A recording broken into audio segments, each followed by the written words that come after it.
Lobé, je dis presque lobé son gardien. Motet, le lancer, et c'est l'ouverture du score. Kylian Motet dans sa position fétiche sur un service de Gunderson. C'est du classique du côté de Fribourg-Gotteron, mais ça continue de porter ses fruits. Et Fribourg est bien l'équipe qui débloque la situation ce soir en premier.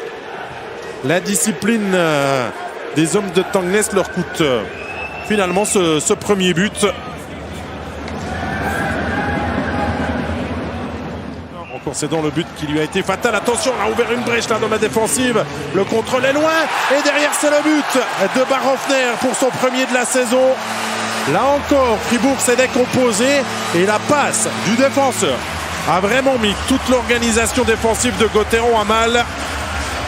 Et Jérôme Barhoffner égalise après 19-04. Je ne veux pas dire qu'on la sentait venir, mais Fribourg est encore fébrile dans ces moments importants de Fattière. Jolie percée de la part de Sven Leuenberger. Et Fribourg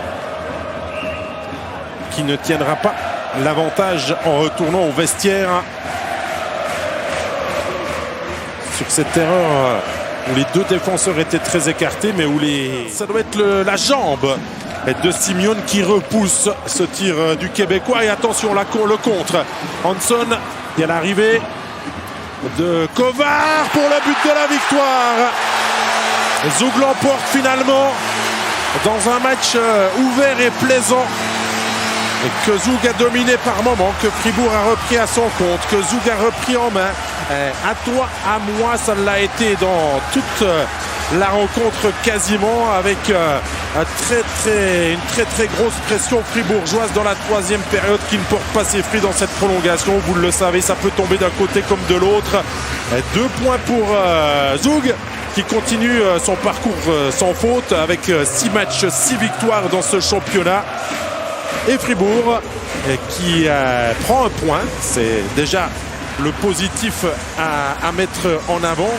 Pas toutes les équipes pourront prétendre venir s'imposer ici à la Bossard Arena cette saison, et qui peut-être pouvait un petit peu espérer mieux, mais finalement Hanson, le désormais très offensif défenseur suédois, sert Kovar pour son premier but de la saison.